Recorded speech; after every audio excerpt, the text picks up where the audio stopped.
E aí, irmãos, mais parecidos com Jesus? Amém? Pode falar amém com certeza, amém. Eu não tenho dúvida que aquele que veio aqui e está buscando a Deus de todo o coração, com certeza vai sair daqui mais parecido com Jesus, com certeza, não tenho dúvida. Abra sua Bíblia, por favor, em Mateus capítulo 6.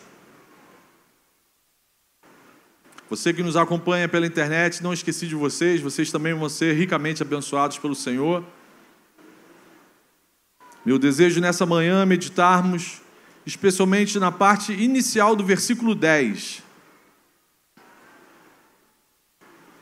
É a oração do Pai Nosso, que talvez seja a passagem mais conhecida da Bíblia.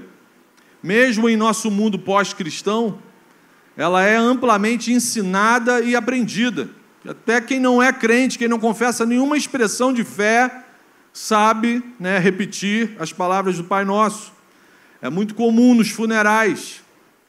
As pessoas das mais variadas expressões de fé normalmente terminam o ofício fúnebre repetindo as palavras da oração do Pai Nosso. Mas nosso Deus é um Deus de vida, não é um Deus de morte. E aí vem a pergunta, será que nós temos uma ideia das implicações que estão inseridas nessa oração? O que Jesus deseja nos ensinar nessa petição? Especificamente no versículo que vamos ler, versículo 10, diz assim: venha o teu reino, seja feita a tua vontade, assim na terra como no céu. Vamos ler novamente. Venha o teu reino, seja feita a tua vontade, assim na terra como no céu. Amém. Amém. O que Jesus, meus irmãos, o que Jesus está ensinando para a gente nessa petição? A oração é uma petição, já é a gente assumindo que, Senhor, nós não temos determinada coisa, por isso estamos te pedindo, eu não consigo ter acesso a isso se não for através da sua intervenção, da sua ajuda. Então, o que significa a gente olhar para o Pai Nosso, para Deus e falar, venha o teu reino? O que essa petição significa? E aí, quando a gente fala, venha o teu reino, a gente precisa ter, no mínimo, um entendimento do que é reino. Estamos falando sobre reino desde o início do ano, do ano passado, convocando a igreja para esse retiro. O que é reino? Então, antes de começar a pregação, a gente precisa conceituar o que é reino. Todas as vezes em que Jesus menciona reino, reino dos céus, reino de Deus, no Novo Testamento, o que ele quer dizer? O que essa expressão significa? Em primeiro lugar, essa expressão indica o governo de Deus no coração daqueles que Jesus salvou. Assim que Jesus nos compra, nos lava com o seu sangue, Deus faz morada no nosso coração através do seu Espírito, estabelece um reinado no coração dos salvos. Isso é reino. Isso é reino. Deus estabelece o seu trono no coração do ser humano que reconhece Jesus como seu único e suficiente Salvador. O Espírito Santo passa a fazer morada e o apóstolo Paulo fala que ele inicia uma obra. Começa a mexer no vaso de barro, até que um dia ele seja plenamente glorificado, no dia do Senhor. Então tem um aspecto individual, o reino exerce a sua manifestação da sua presença no coração, dentro de um ser humano. Em segundo lugar, reino de Deus também significa o conglomerado de vários corações cheios da presença do Espírito Santo. Então, a igreja de Cristo, onde 2 ou 3 estiverem reunidos no meu nome, ali eu estarei. É reino estabelecido. É reino de Deus presente. Vários corações cheios da presença de Deus. É reino de Deus. A comunhão, a união dessas pessoas que reconhecem a vontade de Deus como algo que precisa ser buscado, perseguido, desejado, almejado, é a igreja de Cristo, também é reino de Deus. E a gente precisa ter ideia que a expressão reino de Deus também indica, também aponta para o porvir, para algo que ainda não chegou, para algo que ainda não aconteceu. A expressão reino de Deus também indica uma realidade no futuro. Deus estabelecendo o seu reinado hoje no meu coração, mas construindo um reinado que será estabelecido sobre todo o universo. Ou seja, todas as vezes que Jesus menciona reino no contexto do Novo Testamento, ele está querendo dizer para a gente que existe uma realidade presente, hoje, agora, e existe uma realidade sendo construída para o futuro. Hoje, todas as bênçãos para a nossa vida física e espiritual já estão em vigor, já estão disponíveis para todos os seres humanos, até aqueles que não confessam nenhum tipo de fé. Mas a bênção do Senhor já está disponível, hoje e agora. Jesus mostra isso no Novo Testamento, onde doentes são curados, pessoas possuídas por espíritos demoníacos são libertas. E os discípulos de João Batista, João já está preso, prestes a ser decapitado, os discípulos de João Batista procuram Jesus e falam: Jesus, João está querendo saber se o Senhor realmente é o Messias. O que Jesus fala para os discípulos de João? Fala para João que os doentes estão sendo curados, os cegos estão vendo, os possessos estão sendo libertos, o reino invadiu a história da humanidade. Aleluia, aleluia.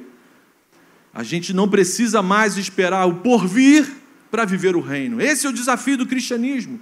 Viver hoje, viver agora, nesse momento, como se já estivéssemos na eternidade. Aleluia. Por isso que o retiro é algo extraordinário, encantador. Você aqui experimenta coisas que a gente vai passar a eternidade experimentando. Com certeza não serão as filas. Mas o momento de comunhão, o momento de exposição ao Deus da vida é algo que a gente vai viver na eternidade, mas Jesus nos desafia, nos convoca a viver isso agora, hoje.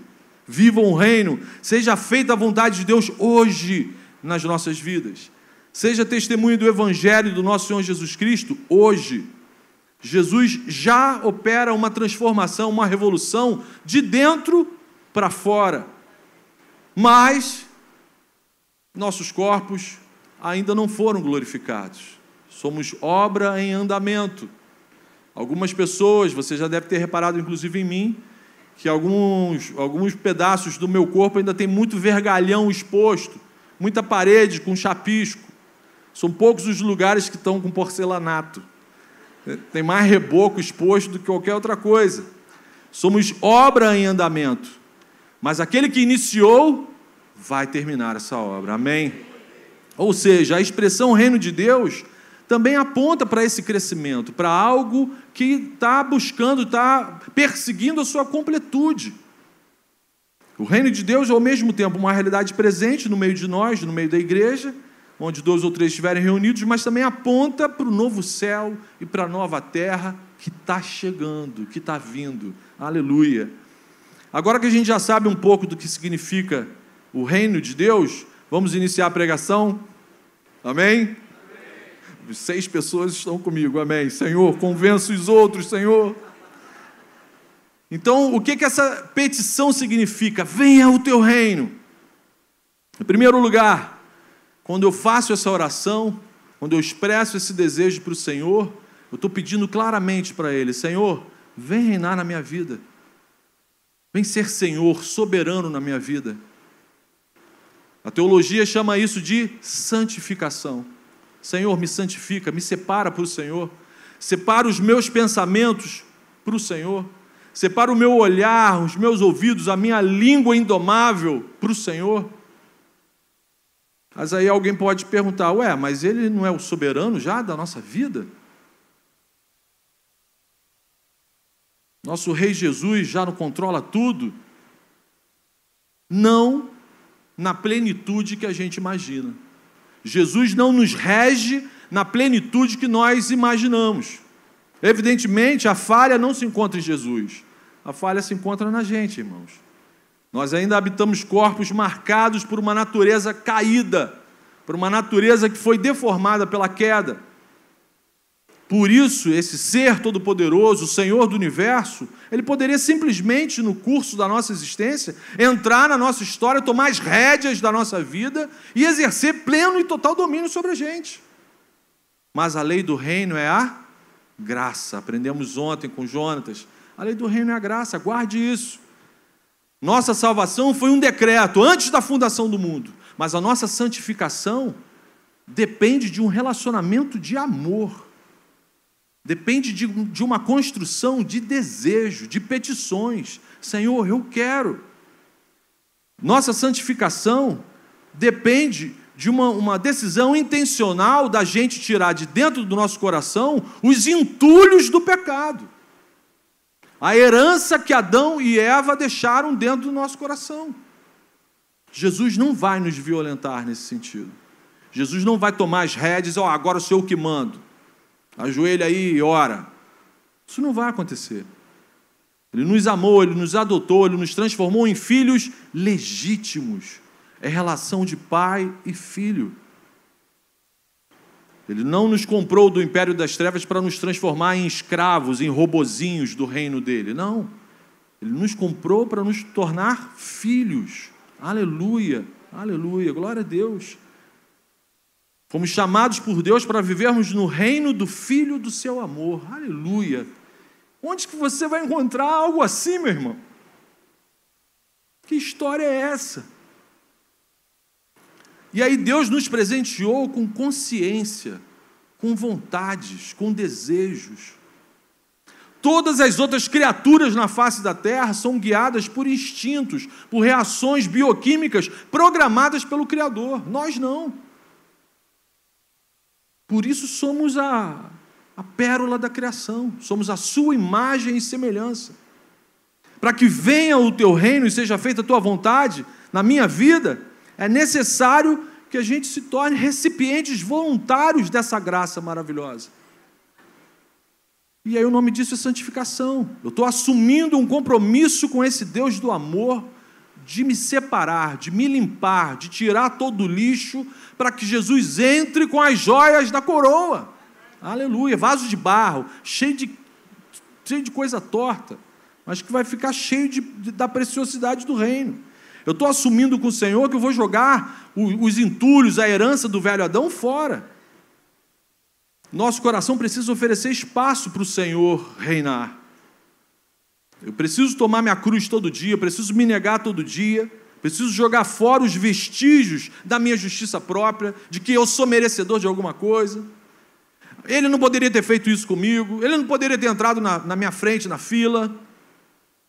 Eu tenho que jogar fora a vaidade, tenho que jogar fora todos os ídolos que eu construo todos os dias, meus pecados de estimação, as vozes estranhas, sabe essa esquizofrenia das trevas, que você ouve uma porção de voz,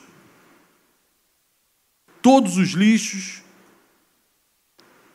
Eu tenho que jogar isso fora. Imagine lá na sua casa, você que recebe célula, eu recebo célula, imagina ficar uma semana sem retirar o lixo da sua casa. Você não consegue receber as pessoas na tua casa. Nosso quarto aqui, o quarto dos pastores, está quase assim, a gente tem que jogar aquele lixo fora. Já não está mais conseguindo abrir a porta. 3 dias só, hein? Imagina, 53 anos guardando entulho, guardando o presente das trevas, lixo. A gente tem que ter espaço no nosso coração para uma vida santa com Jesus. Jesus enviou o seguinte recado para uma igreja cristã, amada dele, igreja de Laodiceia, Apocalipse 3, 20. Anote, por favor. Apocalipse, capítulo 3, versículo 20. Muita gente usa essa passagem como uma passagem evangelística, mas essa é uma passagem de santificação. Jesus falando com gente crente, com gente salva. Eis que estou à porta e bato. Se alguém ouvir a minha voz e abrir a porta, entrarei e cearei com ele e ele comigo. Aleluia, aleluia. Jesus está falando isso para gente salvas. Jesus não arromba a porta da nossa santificação. Ele não mete o pé no nosso peito e entra na marra. Eu e você temos que ouvi-lo, temos que identificá-lo. Irmãos,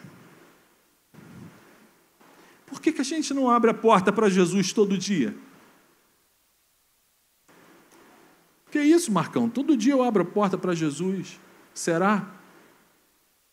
Por que tem dias que nós gritamos com o nosso cônjuge? Por que tem dias que você grita com seus pais? Por que tem dias que nós fofocamos? Nós temos prazer na maledicência. Por que tem dias que nós desejamos que o nosso líder de célula, nosso supervisor, que o nosso pastor vá para o quinto dos seios de Abraão. Por que a gente não abre a porta para Jesus todo dia, meus irmãos? É algo terrível, mas a gente tem que assumir, a gente tem que reconhecer a verdade.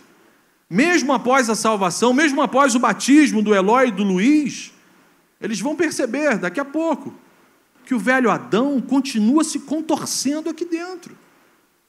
O velho Adão continua se esperneando. O velho Adão fica desejando uma oportunidade de distração para ele se manifestar, para ele fechar a porta. Ele fica gritando para você não ouvir a voz de Jesus.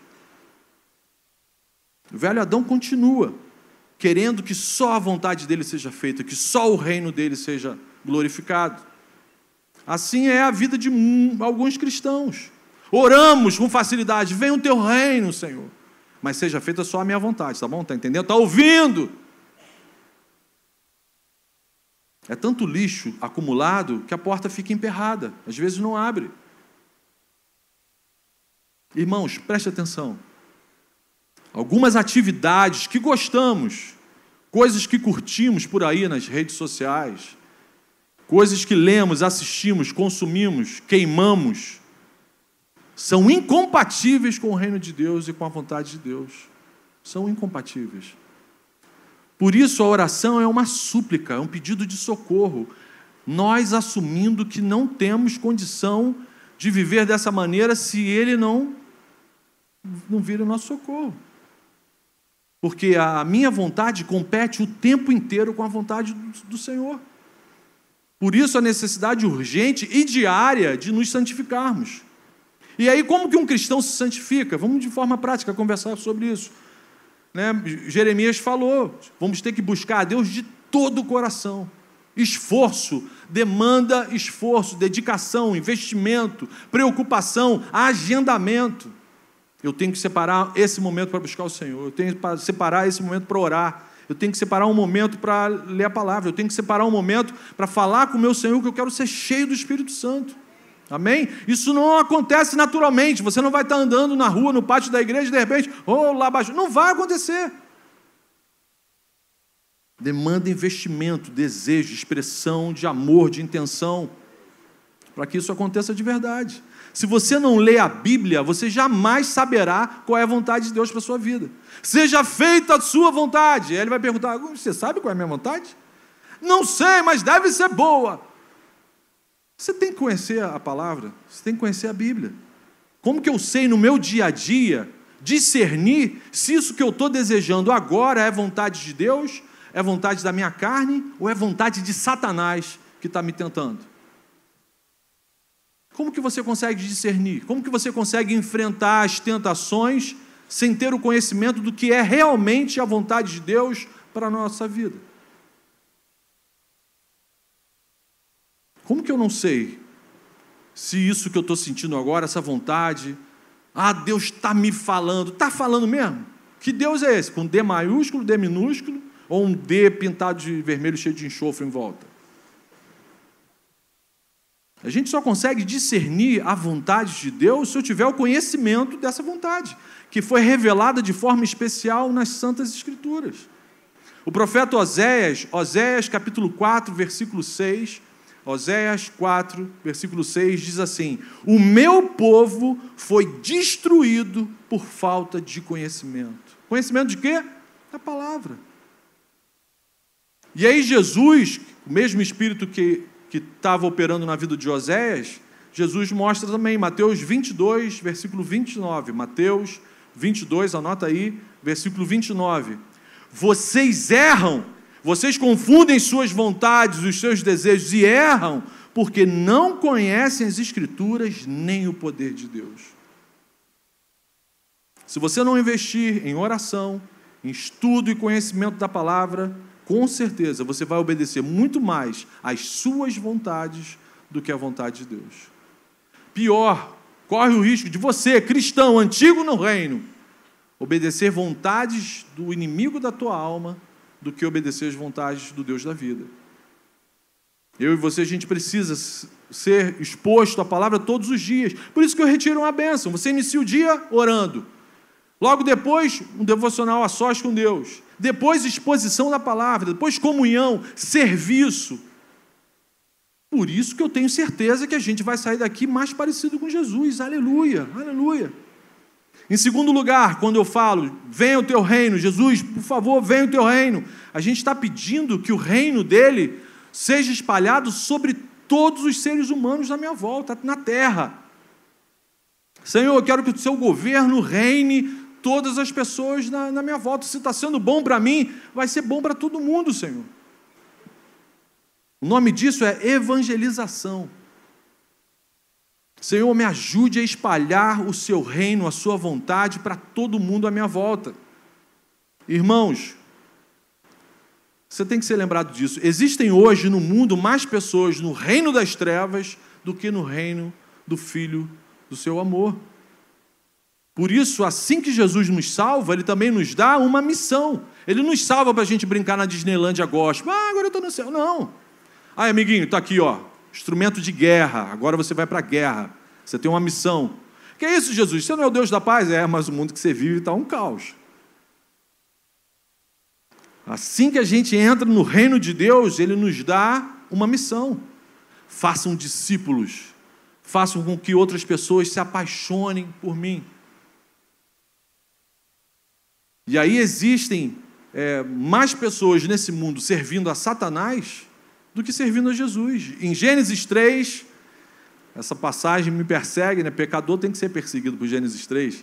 Nossos primeiros pais se uniram a Satanás num processo ativo de rebelião contra Deus. Satanás é um anjo caído, é uma criatura, Jesus menciona ele, isso não é mito, isso não é uma figura, uma expressão, não, é um ser real, uma criatura real, que vive num estado inferior de existência, que foi destituído totalmente da glória de Deus. Um ser que, num determinado momento da sua história, decidiu render glórias só a Ele. E ele vive numa área espiritual restrita e à disposição do seu único Senhor, Deus. Satanás não tem autonomia. Satanás não faz o que quer, como em algumas igrejas ensinam por aí. Desde o Éden, a sua missão se resume a roubar, matar e destruir a nossa fé no Senhor, o nosso relacionamento com o Senhor. Mas, aleluia, na cruz do Calvário, em apenas uma tarde, à medida que os cravos perfuravam o corpo de Jesus, que seu sangue tocava na face da terra, as correntes que me prendiam ao reino das trevas foram destruídas. As correntes que prendiam muitos que estão aqui nesse auditório foram destruídas. Aleluia, aleluia. Numa tarde, Jesus destruiu o que Satanás levou milênios construindo. Aleluia, aleluia. Mas os entulhos dessa destruição estão espalhados na face da terra, meus irmãos. Como que é o estado do mundo em que a gente vive agora? Eu não sei se você lembra, 2003, alguns aqui acho que nem eram vivos em 2003, né? Mas 2003, as forças estrangeiras invadiram o Iraque de Saddam Hussein, lembram do sanguinário ditador Saddam Hussein? As forças estrangeiras obtiveram vitória rápido. Em poucos dias não existia mais, o Saddam Hussein foi destronado. Em poucos dias eles destronaram o ditador Saddam Hussein, primo, parente próximo de um outro ditador chamado Satan Anas. Você tá lento, hein? Você tá lento. Acorda aí, ó. Só a galera daqui pegou de primeira. Satan Anas. Acorda aí, irmão. Mas mesmo com essa vitória rápida, as tropas chegaram, né? Aquela porção de arma, raio laser, aqueles soldados com aqueles uniformes, mira, tudo rapidinho, eles destronaram Saddam Hussein. Mas eles levaram anos. A tropa de ocupação teve que permanecer anos no Iraque para promover a paz na força, na marra. Não é chamado de tropa de paz? Então, entendo, foi isso que aconteceu. Jesus destronou Satanás numa tarde. Satanás não tem mais domínio sobre aqueles que foram comprados pelo sangue do Cordeiro. Aleluia, aleluia. Ele foi destituído do poder que exercia sobre a nossa vida. Paulo fala que aqueles que ainda estão debaixo do poder de Satanás são marionetes na mão do capeta. Mas o mundo caído continua jaz do maligno. Essa realidade ainda não mudou. Aqueles que ainda são filhos da rebeldia ainda vivem escravizados e a serviço de Satanás 24 horas por dia. Assim disse o Senhor Jesus, não existe campo neutro, não adianta ficar no quarto escondido fugindo do culto. Quem comigo não ajunta, espalha. Ou você é de Jesus ou você é de Satanás. Não tem um meio termo. Não, eu não acredito nenhum e nem outro. Não, você já é do outro, amiguinho. Não existe campo neutro nesse mundo. Ou você é soldado de Cristo, do exército de ocupação, que vai manter a paz, que vai espalhar a paz, ou você é um guerrilheiro das tropas rebeldes de Satanás. Não existe território neutro. Então só existem dois tipos de seres humanos na face da terra: os que vivem buscando comunhão com Jesus e os que vivem buscando desesperadamente se afastar de Jesus. E aí hoje os salvos, se você está aqui e foi comprado pelo sangue do Cordeiro, você faz parte do exército de ocupação do reino. Aleluia! E aí como que esse reino vai ocupando outros territórios? Se espalhando. O nome disso é evangelismo. Jonatas não falou ontem que nós somos a luz do mundo? A maior forma de espalhar esse luzeiro é encontrando vários recipientes da graça de Deus. É a gente contraindo para o nosso exército, adquirindo para o nosso exército, vários desertores do exército de Satanás. É enchendo esse mundo de gente que recebe a missão de ser sal da terra e luz do mundo. Aí a igreja de Cristo, conhecida como a mais vencedora, aquela que avança contra os portões do inferno, aquela que avança sobre a escuridão, ela vai removendo os entulhos das trevas. Senhor, entramos mais em um coração aqui, ó, estamos jogando lixo fora, lixo da escuridão fora, vai removendo o entulho. Quantos mais cristãos vivendo na face da terra, maior a vontade de Deus na vida da humanidade. Mais luz suplantando as trevas. Diferente das tropas que invadiram o Iraque, nós não estamos desesperados. As tropas que invadiram o Iraque estavam desesperadas. Volta e meia, um tomava um tiro e ia para o outro mundo. A gente não está desesperado por quê? Maior é o que está em nós do que o que está no mundo. Amém? Glória a Deus. Só que Satanás continua perturbando. Ele fica escondido no meio dos escombros. Como é que o apóstolo Pedro falou que ele age? Como um leão ao derredor, olhando aquela ovelhinha boca aberta, distraída, que demora para entender a piada do pastor, para dar uma lambada. Ainda tem gente dormindo, Ele sabe que já perdeu, Satanás sabe que já perdeu, mas ele permanece por aí, escondido, marrento, camuflado, no meio dos próprios escombros que ele construiu, e anda ao nosso derredor, procurando um cristão distraído, para lançar um dardo inflamado na nossa mente, para intoxicar o nosso coração. Lembre-se, Satanás não dá trégua. A gente é que se distrai, a gente é que acha que viver no reino é passear na praça de alimentação do shopping. Não existe trégua, não existe momento nenhum, nem aqui no retiro, nesse exato momento, ele está atentando contra a nossa vida.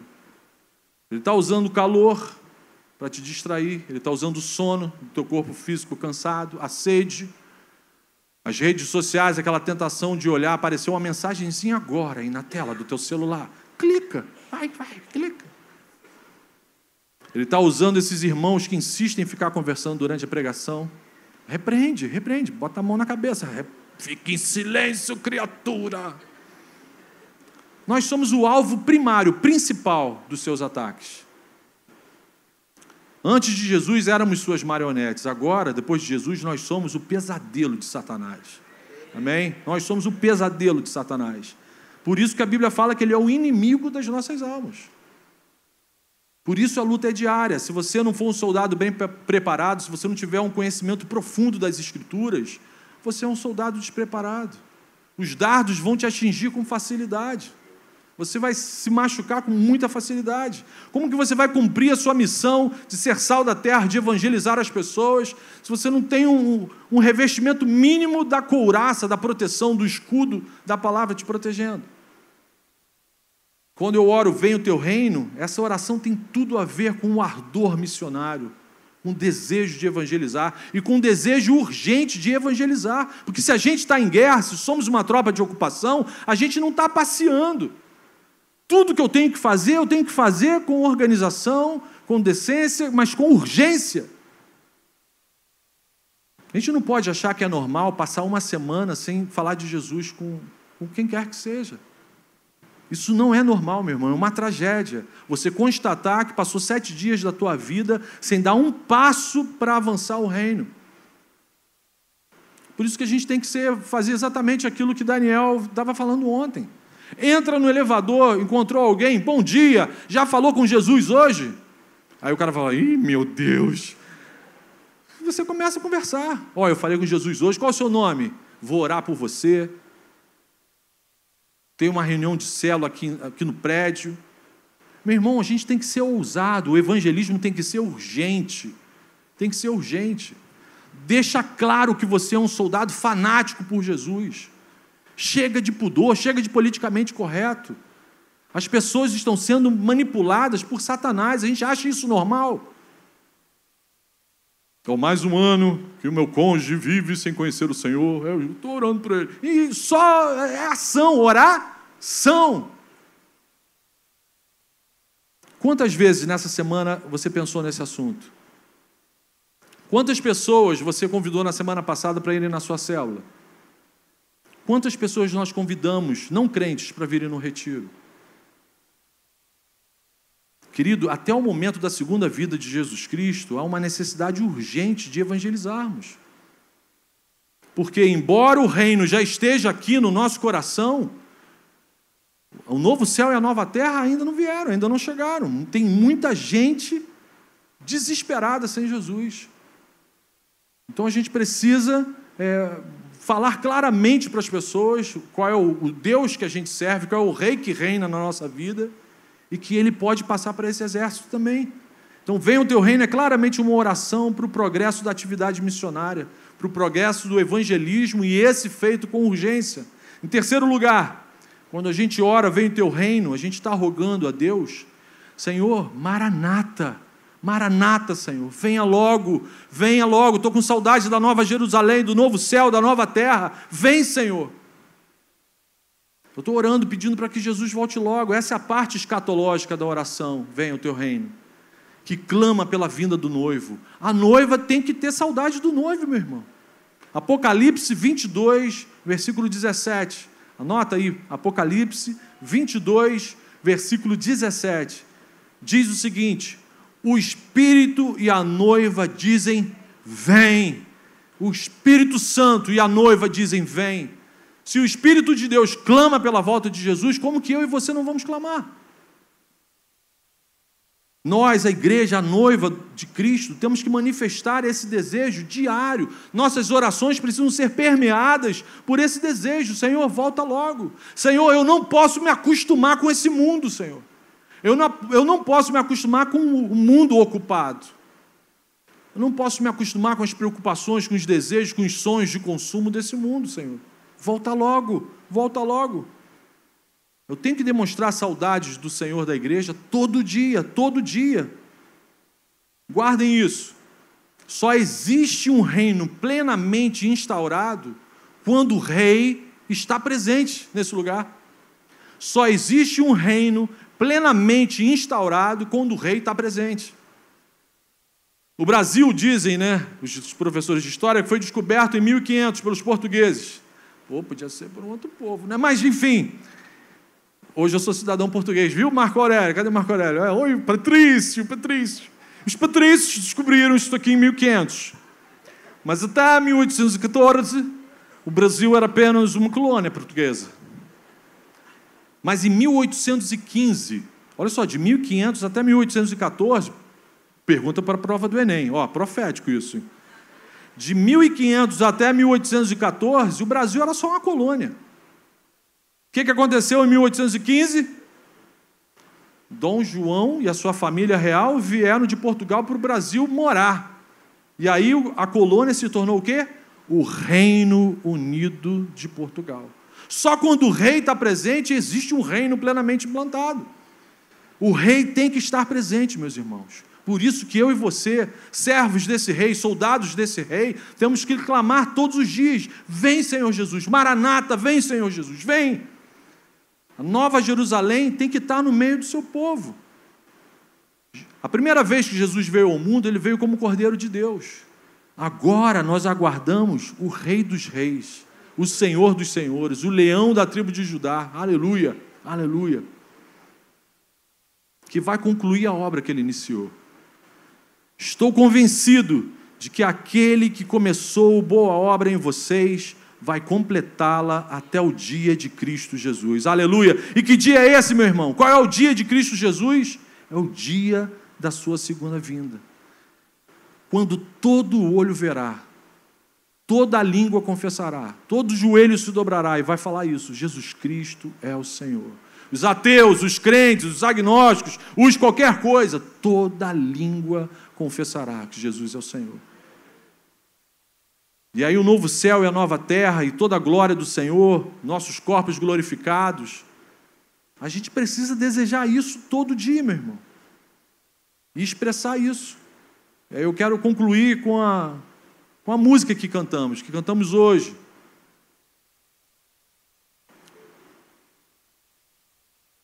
Venha o teu reino, enquanto vivemos por ti, que cresça o teu amor em nós, e o mundo conheça o nosso grande Deus. Amém?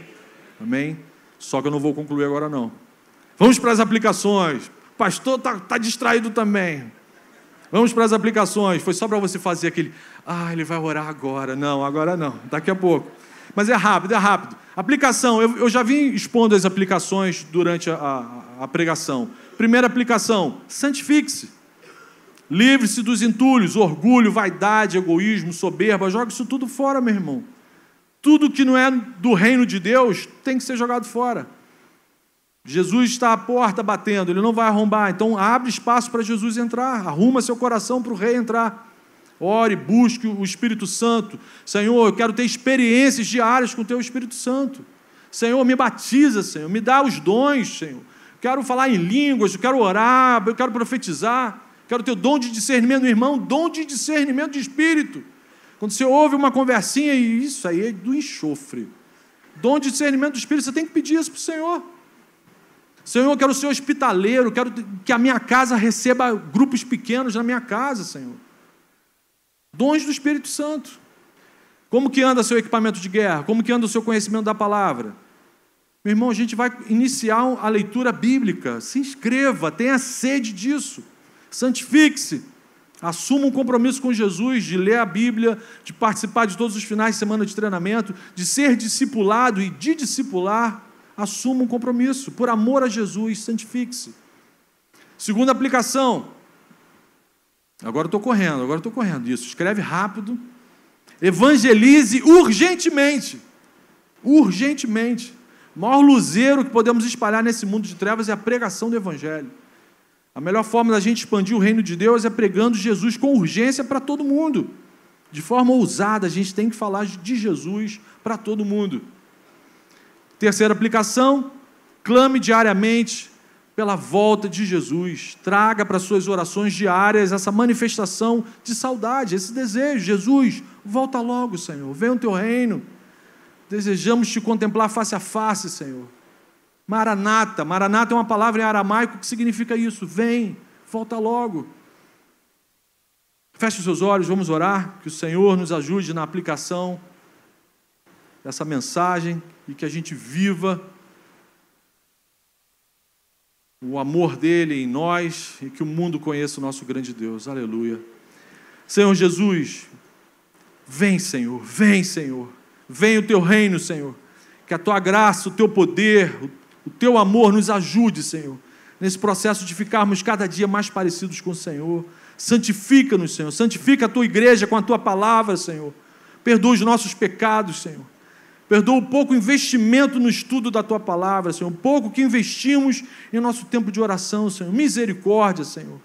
Incendeia a gente com o teu Espírito Santo, Senhor. Incendeia a tua igreja, Senhor. Enche a gente de ousadia, de intrepidez, Senhor, de sabedoria, Senhor.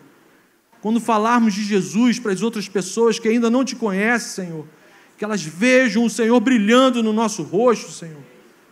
Que cresça o teu amor em nós, Senhor, e que o mundo conheça o Senhor do reino. Aleluia. Amém, Senhor. Amém.